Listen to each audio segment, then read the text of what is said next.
Assalamualaikum and hello everybody. My name is Survey Haris. So I'm back with a new topic. So in this short video, I'm going to discuss about on how to assess property investment opportunity. So I'm going to divide the presentation into three parts, which I'm going to discuss property as investment, and then what are the return metrics, and then also case study example. So let's look at the nature of property.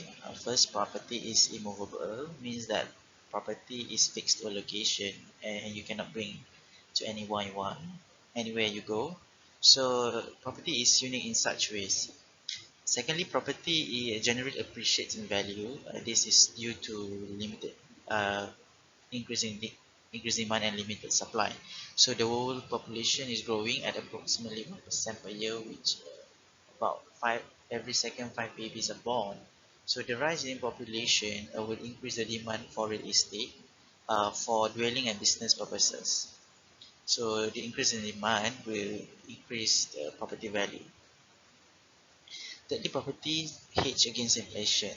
So when inflation increases, the rental will increase. So this will result in increased value of your property.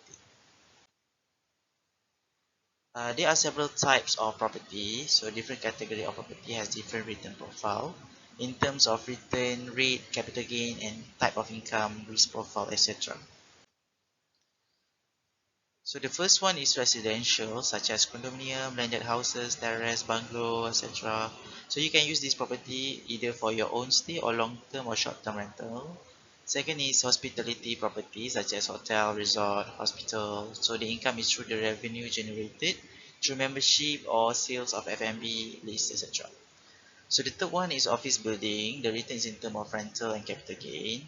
Fourth is industrial, such as factories and warehouses. And last but not least, land. So the return can be from rental, capital gain, development profit, etc. So, why do people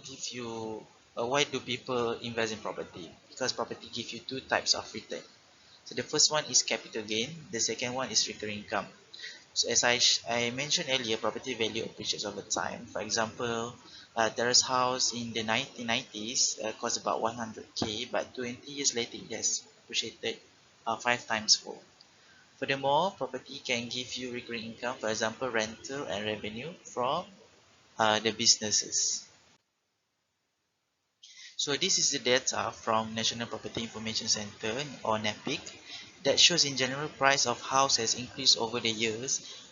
Despite the yearly growth is not as much as back in those years, you can deduce from the infographic that the rest house has positive yearly growth showing it has high demand in Malaysia compared to other residential property type such as service apartments, semi-detached and detached. So when you decide to invest in property, what are things that you should look at? These are some of the important metrics that you can assess, which are yield. Second is internal rate of return or IRR, and third is net present value or the NPV. So the yield is the return of your property can give you in a year. So different type of properties can give different yield depending on the risk profile. For example, residential can give you about 3 to 4%. Commercial 7 to 10% per annum, industrial is about 6% to 9%. Of course, this amount is subject to location, supply, demand, and the market condition.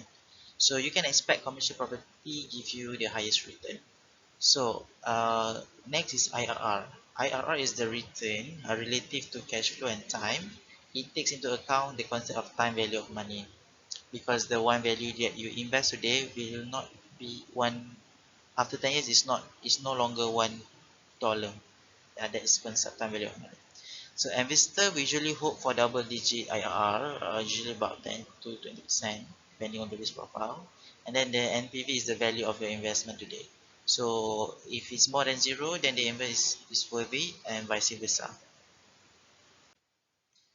So let's look at an example. Let's say you have an opportunity to invest in an industrial warehouse in Petaling Jaya with 100,000 square feet built up area. So after you negotiating with the agent and the landlord, you decide to acquire the property for 30 million with expected and net property income per month of 150,000. and you want to buy in cash. So with the period of investment of maximum 10 years and the minimum return required is 7%, what is the IRR, NPV, yield and payback period? So to determine the IRR, NPV and payback period, you have to develop a cash flow over the period of investment. So with reasonable assumption on income growth, discounting rate, capital efficient rate, you can get the NPV, IRR and payback period using the function in Excel. Meanwhile, the yield formula is quite straightforward, which is the MPI divided by the acquired value. So based on this calculation that you have tabulated, you can use the return matrix to help you make the investment decision. So some of the questions that you can ask is the NPV more than zero? So if it's more than zero, then it's a valuable investment. Second is the IR above the expected minimum return of 7%. Is the yield competitive and is the payback period acceptable for you as an investor?